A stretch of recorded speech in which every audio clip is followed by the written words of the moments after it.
Hoy vamos a hablar de la reforma laboral con el profesor de la Universidad de Granada, don Nicolás Sánchez.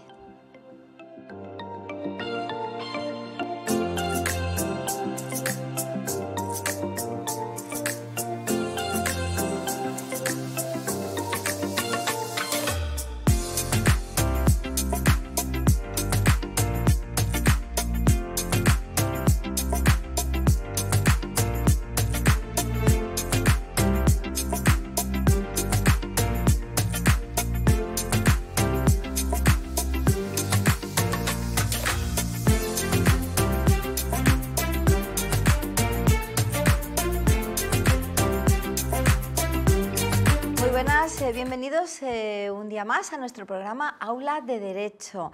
Aquí estamos como cada lunes con todos ustedes. Don Emilio, muy buenas de nuevo. Good evening. Por aquello de tardes noches, los ingleses... Estamos ya muy internacional, Los ingleses hasta ahora sí que es verdad. Dicen good evening, buenas tardes noches. Bueno, la verdad es que hoy tenemos que agradecer enormemente a nuestro invitado de este programa, porque precisamente ha venido expresamente para estar con nosotros. Él, bueno, pues vive fuera y va y viene a la ciudad, pero precisamente para estar con nosotros ha venido hoy para hablar de reforma laboral. Lo más calentito, que ahora mismo está un poco en el ambiente, podemos decirlo así, y vamos a intentar, bueno, pues aclarar un poquito más y conocer un poquito más esas reformas laborales y, bueno, y sobre todo, bueno, pues la opinión de un experto, que en este caso, don Nicolás Sánchez, profesor del Derecho del Trabajo de la Universidad de Granada, nos puede aclarar. Don Nicolás, muchísimas gracias de verdad por estar aquí con nosotros. Hombre, gracias a vosotros, porque primero me hablé de usted. Segundo, porque yo con don Emilio Bosch, a quien respeto muchísimo, en todas las facetas de su vida, donde ha ido, ha sido un señor honrado, trabajador, y no lo digo porque esté delante, la gente sabe que es mi opinión, y además doctor en Derecho, que un doctorado cuesta trabajo y más trabajando como lo hacía. Por lo tanto, chapó, de hecho yo me honro, nos andábamos fuera de plato, que nos llamamos camaradas. Yo me considero camarada de don Emilio Bosch. Lo decimos un poco en broma. Bueno, pero somos buenos compañeros. Pero somos, en el sentido de que somos buenos compañeros, y nos respetamos y nos valoramos. Como amigos lo aprecio muchísimo. Partidos distintos, como sí, todo el mundo sabe, pero es lo mismo. Eso es, sí. Yo creo que es una relación que, y aunque esté mal que lo diga yo, que es un ejemplo de convivencia entre dos amigos que militan en distintos partidos. Pero sí es que, Emilio, eso es enriquecedor. Mucho, es mucho. El que tú y yo, como yo cuando hablaba con Alberto Paz, Mari Carmen Muñoz, con Estrada, si eso te enriquece, claro, no te confrontas, los enemigos están dentro de tu casa, los adversarios... Y se aprende de ellos. Y se aprende de ellos. Yo con Neu Casa, que en paz descanse, saqué todo por unanimidad en Promesa, una señora. Alberto Paz, bueno, te puedo contar detalles maravillosos de diálogo. Estrada lo mismo. Y cuando ya tenían su posición en el pleno, decían, y yo la mía. Algunas veces éramos fuertes, porque en ese momento había idea. Pero yo quiero decir que el diálogo, el consenso, el respeto a la idea del otro, el saber que él puede tener parte de la razón, que yo no la veo, y él me la puede saber. Eso lo he vivido yo con Emilio, con Alberto Paz, con Mari Carmen Muñoz, con José Luis Estrada, con la pobre Neu Casa. Yo, incluso, en fin, que el estar en partidos distintos no debe ser ni ha sido un obstáculo para que estemos como amigos y opinamos de lo que nos interesa en común, en su óptica y yo la mía, y seguramente entre los dos sacamos mejor solución que si ahora haces eso. ¿Alguna coincidencia habrá? Alguna coincidencia, seguro. Y más cuando y más cuando el objetivo es un bien común, por una el bien colectivo, el interés colectivo. Efectivamente. Y luego ya contigo, porque digamos, ¿no? Bueno, fue mi profesor de la escuela. Ana la hemos criado. La hemos criado. Entre tú y yo. Entre leyes, me habéis criado entre leyes. Un orgullo, ya no que fuese mi alumna, que fue un orgullo porque destacó y además casi me acuerdo de su nota, sino que muy buena. Quiero recordar que fue un 8 o un 9. Un 9 creo que Qué barbaridad. Yo me acuerdo que ella sí destacó muy bien. Y luego como amiga, una excepcional persona y amiga. Bueno. Una persona decente, lo mismo que tú. Y que tú. Y que muchos más, pero otros no. Muchos más, pero claro, no está aquí. Hablamos de los que estamos aquí, sí. En el platón. Bueno, la verdad es que la reforma laboral, que hace muy poquito que ya se aprobó. Se aprobó. Fue un aprobado ahí un tanto como raspaillo. Con los pelos. No sé, un raspaillo, como un 5 pelado más o menos, o un 4 Valle Inclán Valle Inclán lo definiría como esperpento. Pues ahí. Es verdad, Ahí está. es verdad. Dicho queda. La votación, todo lo que rodeó a la votación, un esperpento. Dos diputados comprados por cierto partido político, el uno que se equivoca. Bueno, Nicolás, el voto equivocado tengo yo mis dudas. Igual no se equivocó tanto yo y votó adrede. Yo tengo muchas dudas de por que eso te digo, hoy día con la tecnología, los conocimientos, harto de votar, o sea, que te equivoques. Hombre, habrá que respetar su opinión, pero objetivamente, y además que nosotros hemos pertenecido a la Asamblea de Melilla, claro. Tú sabes muy bien lo que tienes que votar, y si no votas, porque ¿no? Que me va a decir que estás equivocado. Si esto es muy sencillo, Nicolás y Ana, ¿no compraron a 2 diputados del partido de Unión del Pueblo Navarro? Eso está acreditado, ¿no? Bueno, por lo menos hubo conversaciones. Sí, sí. ¿Y quién te dice a ti que al, ¿cómo se llama? Casero. Casado. Casero, el diputado Casero. El Casero, que se equivocó. ¿Quién te dice a ti o quién os dice a vosotros que este diputado... Haciendo honor a su apellido, cambió de casa. Era Casero y se cambió de casa. No fue tocado. Fue tocado. Y después se arrepintió, no, es que me he equivocado. No, eso... Pero vamos, no podemos aventurar que fuera como, pero que eso es raro. Sí. Lo cierto es que se aprobó, se aprobó y una reforma muy buena para los trabajadores. Y punto. Bueno, reforma como tal, hay grandes puntos, grandes cambios. Sí. Bueno, en mi opinión no tan grandes. Bueno, vamos a debatir. Ahora lo explica. Sí. Claro. En mi opinión no tan grande, pero para plantear debate. Yo sé que Emilio me gusta y que, mira, en mi opinión, en la España democrática ha habido 2 grandes reformas. La más profunda la llevó a cabo Felipe González. Yo siempre he dicho que para mí ha sido el mejor presidente de gobierno que ha tenido España desde la transición. Ahí, ¿por qué le llamamos reforma? Porque cambió la estructura sustancial del derecho laboral. Pues está de acuerdo, no está de acuerdo, pero cambió la estructura. Es una reforma. Cuando cambia los pilares, la esencia, no la forma, el ornato, cambió la esencia.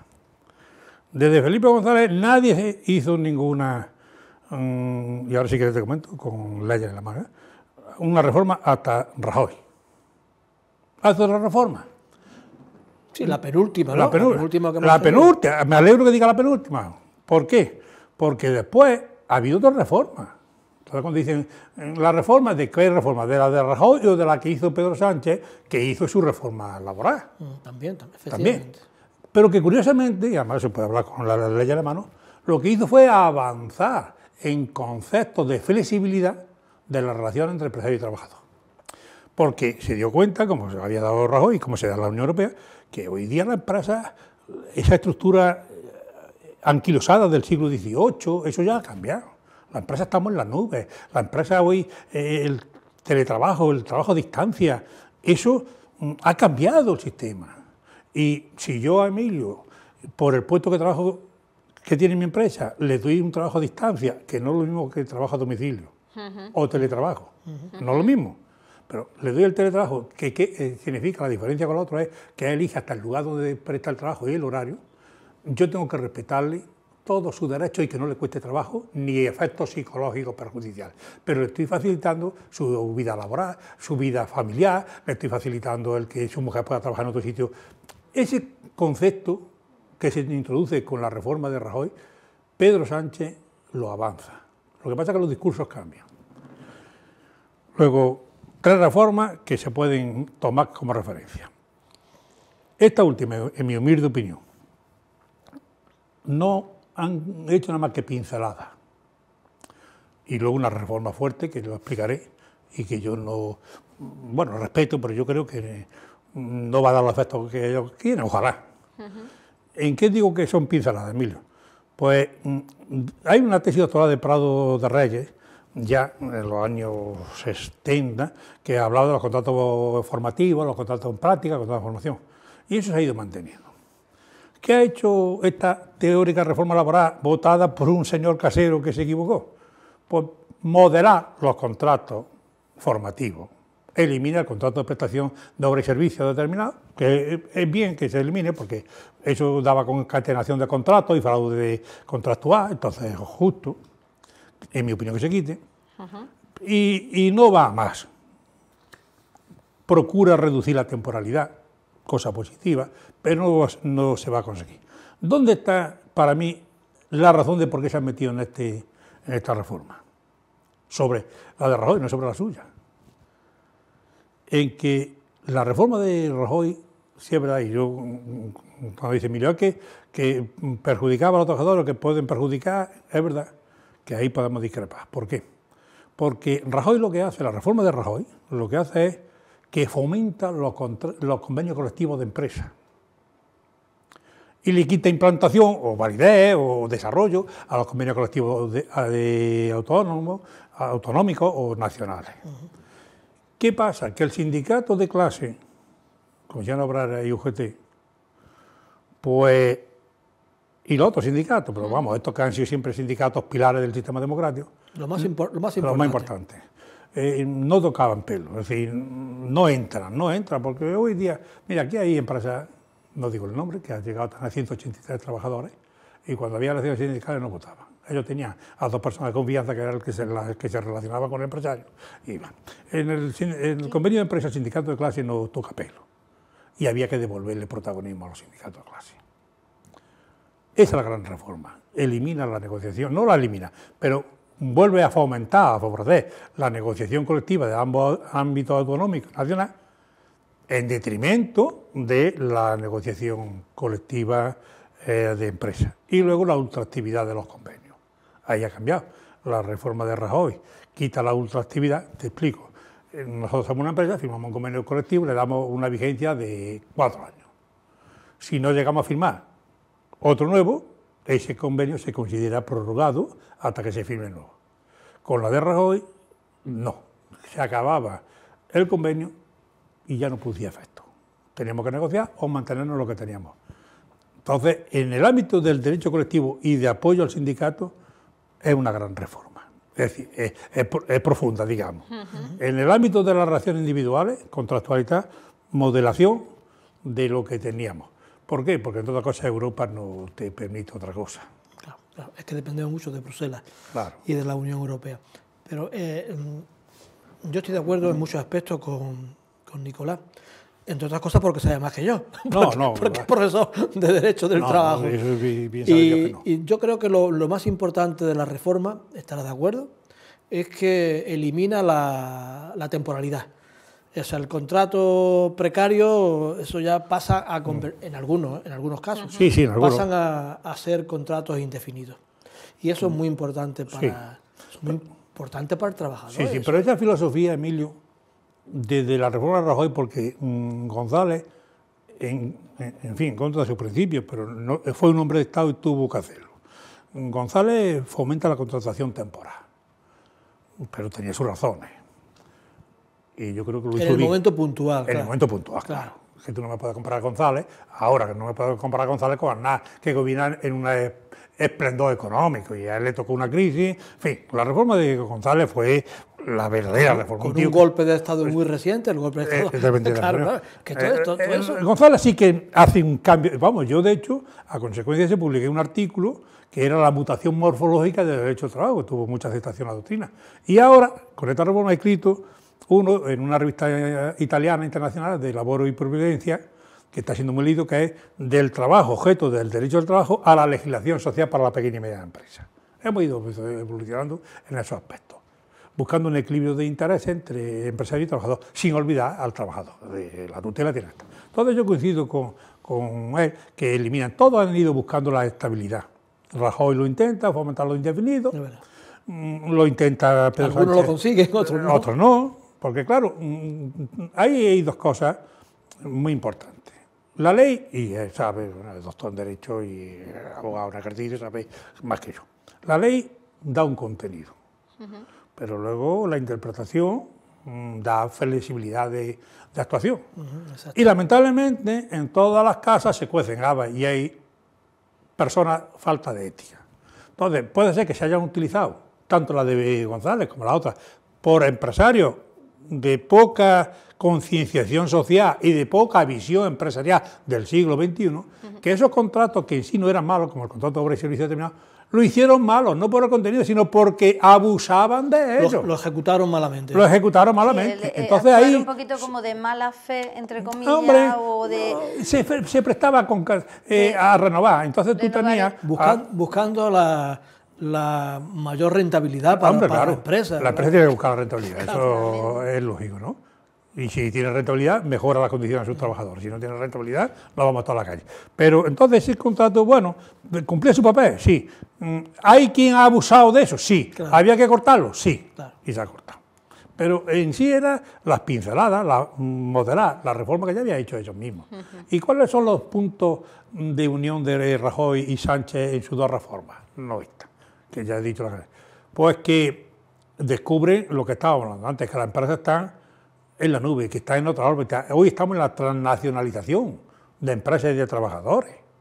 Entonces, eso hay que adaptarlo. Hoy día, vamos a ver, ¿yo para qué quiero un administrativo?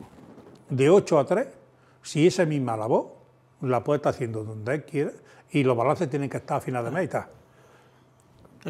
Te voy a poner el ejemplo de un centro de negocio cuyo domicilio fiscal está en la 2. Tiene 5 abogados y economistas trabajando para él. Según me comentan, uno está ahora en Almería, otro anda por Motril, otro anda... ¿Por qué? Porque la vida está así. Ahora, los balances tienen que estar el 29, el dictamen para el cliente tiene que estar el 30. Donde tú lo hagas. Me importa donde tú lo hagas. Donde tú lo hagas. Sí, pero yo creo que todavía tenemos el concepto de que el horario es importante, las horas de trabajo, el puesto de trabajo, es decir, tenemos que cambiar esa mentalidad. Evolucionando. Eso hay que evolucionarlo. Pero efectivamente, tenemos que cambiar entonces. Es que la realidad ya está evolucionada. Es decir, si es que hoy cualquier empresa ya está transnacionalizada. Mira, un ejemplo. Y a lo mejor que lo van a tratar, no es el día de hablarlo, otro día lo podemos hablar. Un ejemplo, mira, un señor que hace mantas en Alicante. Su hijo amplía a vestir hoteles, sigue haciendo mantas y sigue haciendo vestir hoteles. Viene la competitividad tan fuerte, se quiere expansionar y observa que en Marruecos, en la zona oriental, es una zona de baja imposición o imposición atenuada. Que los costes de producción, sin caer en un de explotación, eso hay que ir mejorando, pero bueno, pues le son más baratos. Y se deslocaliza a Nadó. ¿Tú crees que ese señor va a estar pensando si el que dejó llevándole la gestión administrativa en Alicante va a las 8 o va a las 3? Es lo que quiere que esté al día los impuestos, que estén pagados los seguros sociales, que los proveedores se prevean un periodo de pago, que los clientes paguen en tiempo y forma para hacer frente a las obligaciones de la empresa. Es indiferente. Pero si hoy conectamos por la nube, hoy te manda...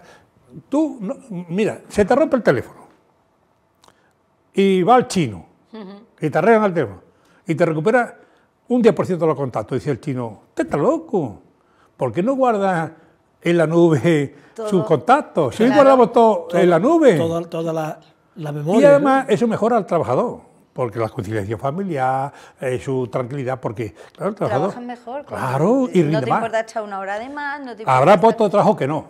Sí, habrá. Y eso hay que protegerlo, tutelarlo y favorecerlo, su desarrollo humano y social. Cuidado, habrá puestos que no. Pero de aquello que me permite, ¿yo por qué voy a seguir en el siglo XVIII o en el siglo XIX? Claro, es que estamos en el siglo XXI. Claro, pero y queremos tener la mentalidad del siglo XIX. No podemos. No podemos. ¿Estamos preparados para ello? En la realidad económica y social, sí. Los políticos, no. La administración, no. No se han adaptado, ¿no? Esa es la pregunta. ¿Estamos preparados o no estamos preparados? Te lo digo yo que no. Yo estoy de acuerdo con Nicolás. Yo creo que el político actual no se ha adaptado a los nuevos tiempos. No. Y si no, el esperpento de la votación por la reforma laboral, pues ahí tenemos un vivo y reciente ejemplo. Yo te voy a poner un ejemplo. Vamos. Una empresa que tiene todo guardado en la nube, que tiene centros de trabajo, o bien sucursales, o establecimientos permanentes, en fin. En Marruecos, está abriendo vías en Argelia, y tiene invertido en México con los problemas que hay.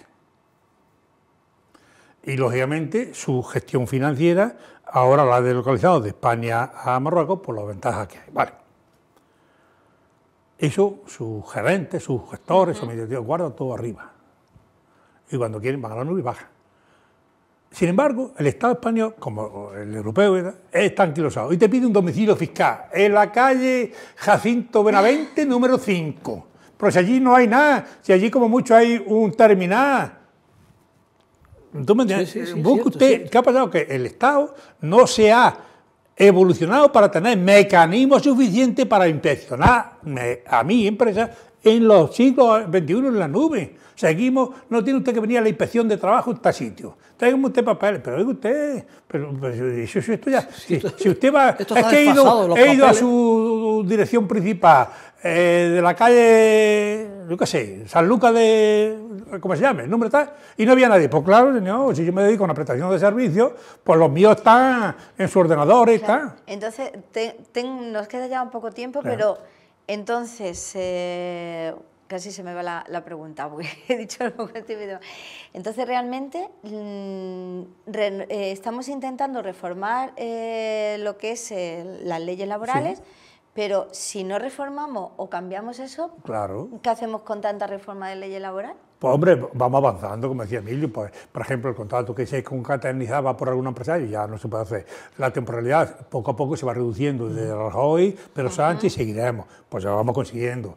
Y bueno, hemos hecho una gran reforma con Rajoy y Sánchez después ampliándola. Los contratos hemos avanzado, a distancia, el teletrabajo, a domicilio. No te olvides que los primeros avances que fueron los contratos a domicilio, después fueron los contratos a distancia, que es que no es lo mismo, y ahora el teletrabajo. Es decir, la ley va avanzando. Lo que no avanza es la estructura orgánica de la administración para adaptarse a esa evolución. Y sigue teniendo un inspector que tiene que ir a la calle tal, número tal, y que tiene que haber gente. No hay gente. O hay dos, de los dos, porque estos dos sí tienen que estar aquí, porque a lo mejor un sistema de producción está en la cadena de producción, eso sí tienen que estar ahí. Lo que no se ha reformado, Nicolás, perdona que te interrumpa y corrígeme. Lo que no se ha reformado ni se ha modificado es el despido. O sea, las cuantías, las indemnizaciones por despido. ¿Por qué? Porque esta reforma laboral ha sido pactada con el empresario. Claro. Y el empresario también ha dicho, un momento, también aporto yo algo. Claro. Entonces eso no se ha modificado. Pero el despido sigue siendo 33, ¿no? Y 33, muy barato.